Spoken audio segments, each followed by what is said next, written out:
Alam po niyo mga kaibigan, hindi lang po basta DDS ito o dating supporters ni Pangulong Marcos itong Franco Mabanta. Alam niyo, hindi ko naman talaga kilala ito at hindi naman natin masyadong kilala ito eh. Dahil kasi ang galaw nito ay parang business, kaya lang ho, hinuli siya dahil sa robbery extortion. Napakabigat po ng kasong yan. Talagang habang buhay mo dadalahin yung problemang yan. Record na yan eh. Tapos ang complainant pa, dating speaker, Congressman Martin Romualdez. So hindi ho pang karaniwan ang complainant.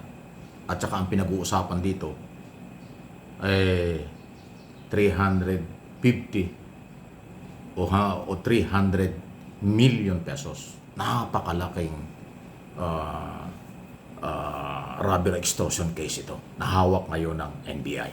Kaya ko sinabing hindi lang DDS o dating Maca Marcos kasi dyan may debate na. Sabi ng mga DDS, yan si Franco, yan ay Maca Marcos. Pinapalabas pa nila yung mga video pero matagal na pala yan bago pa lang nag-eleksyon o before election noong 2022. Pero pagkatapos noon, tila sinipa na siya, tinanggal na ng Marcos kasi iba raw ang galaw. Ibig sabihin, nawala na sa Marcos. Pero dating DDS, ngayon bumalik sa DDS. Pero ayaw tanggapin ng DDS. O, kaya DDS man o Maca Marcos, hindi na ho yan siguro masyadong issue. Ang issue ngayon, totoo ba na meron silang ebidensya o video kung ano man yan laban kay Martin Romualdez na ginawa nilang pang-blackmail, ginawa nilang panakot, di umano, ayon sa NBI, kapalit nga ng malaking halaga. Mabigat po yun. Kasi isipin mo, dating speaker, congressman nga yan, at saka abogado. Ang lakas nila, kung totoo yung sinasabi ng NBI, ang lakas ng loob nila. Hingan ng ganong kalaking pera. Malaki po yung 350 million, nagtawaran pa, naging 300. Tapos nagkasundo na 4 na bigayan, 75 million. Kaya nagkahulihan, mark money ang lumabas dyan. So mabigat. Kaya dapat yung sinasabi nga ng Mabanta, dapat din lumabas yan. Meron ba talaga silang ebidensya? Ano ba yan? Para saan ba yan? May kaugnayan ba ito sa flood control scam? May kaugnayan ba ito dahil si Martin Romualdez ay under investigation sa issue ng corruption dito sa ating bansa na siya ay speaker pa? Yun po yung issue. Okay? At ang pangalawa naman, talaga bang meron na involved na pera? Ayan ho ang tanong dyan. At ang NBI na ang bahala dyan. Okay? Ganun pa man. Ito po ay hindi pangkaraniwan. Marami hong issue ito. Isyong politikal, at issue hong may kaugnayan sa social media.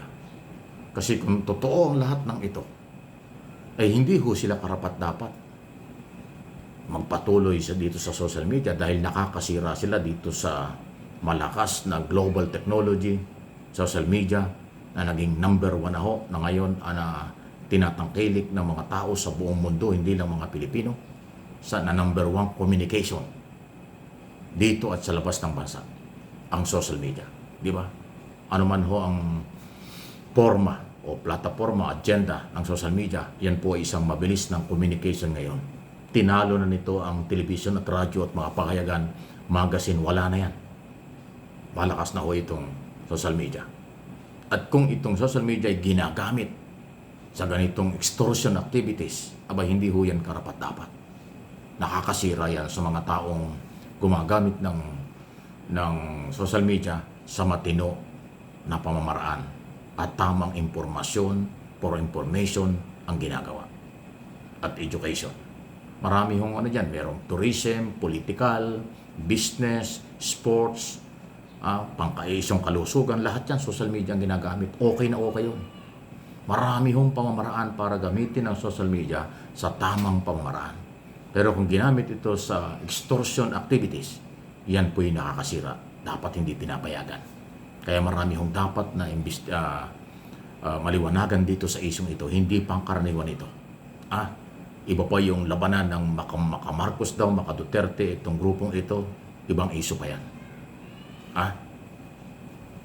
Yan bahagi lang ng takipan sa katotohanan. Ang katotohanan, sila ay kinasuhan ng extortion base sa ebidensya Ang katotohanan, si dating Speaker Romualdez ay complainant.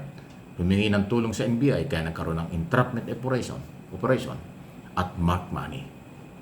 Ang mark money, yan ay normal lang sa mga law enforcement agency na gumagamit ng mark money sa entrapment operation bilang bahagi ng ebidensya. Nagkakaroon niya ng negotiation. Matyaga dapat ang nag-ooperate yan. Katulad na nangyari. Parang mula umaga, inabot ng madaling araw o inabot mula gabi, hapon, inabot ng madaling araw dahil nagpalipat-lipat hanggang sa nagkahulihan na nung mag-aabutan na nung mark money. Ayan. Okay? Si Romualdez, yung complainant, hindi daw naglabas ng pera. Paano maglalabas ng pera yun? Alam naman na niya kung abogado yun eh. So, mark money ang ginamit ng NBI at legal lang yan. Yung hindi nakakaintindi, bahala kayo. Ako alam ko yan dahil tagal kong NBI reporter, tagal kong police reporter. Talagang normal lang yung mark money na ginagamit ng mga otoridad sa entrapment operation for your information. Okay? So, ngayon, may nagtatanong, saan galing ang pera? Mark money nga yun eh. Kung saan man kinuha ng NBI at kung paano, NBI na nakakaalam nun. Dahil hindi naman pwede kayong mag-entrapment operation, manghuli, kung wala naman kayong hawak na ebidensya. Yung mark money, yun ang magiging ebidensya kapag nag-aabutan, magkakaarestuhan. Ayun. Meron hong napakababaw ng mga katwiran ng iba at pinapalabas nila. Galing daw sa recto yung pera, parang gawa-gawa lang. Para ding ano yan yung budol-budol. Yung nasa loob ng box, isang box na pera, pero ibabaw lang yung pera, yung nasa ilalim kahon.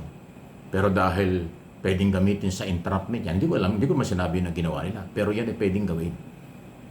Kapag ka entrapment operation, i-operate, ito na yung pera, tingnan mo, bubuksan yung box. O yan, ang ibabaw, puro pera, yung palang ilalim noon, kahon. Tapos pag nag-aabutan na, saka kahulihin. Yun ang ebidensya. Ganun ang mark money. Hindi ko kinakailangan dalhin doon ng 350 million, 300 million, or 75 million. Hindi po. Basta kahit magkaanong halaga na dala-dala mo, tapos tinanggap ng subject o ng suspect, yun na yung basihan mo para siya arestuhin. Yun yung entrapment operation. Baka hindi nyo alam, yung iba hindi naiintindihan kung ano yun. Makakala yun, harassment. Hindi po harassment yun. Yan ay legal na ginagawa. Kahit na FBI sa Estados Unidos, kahit na sinong law enforcement agency, ang entrapment operation ay normal sa kanila yan. At pag sinabing entrapment operation, talagang kalaboso kayo. Kasi mag-aabutan at magkaka-arestuhan. Yun ang purpose ng operation ganon. Sensitibo yan. Okay? So, matibay ang complainant. Nagsalita na si Martin Romualdez, yung kanyang abogado. Matibay ang ebidensya ng NBI. Sinasabi ng kabilang grupo na wala silang kinalaman. Sabi nga nila, hindi sa korte ka na lang magpaliwanag. Please like and share, subscribe, and follow.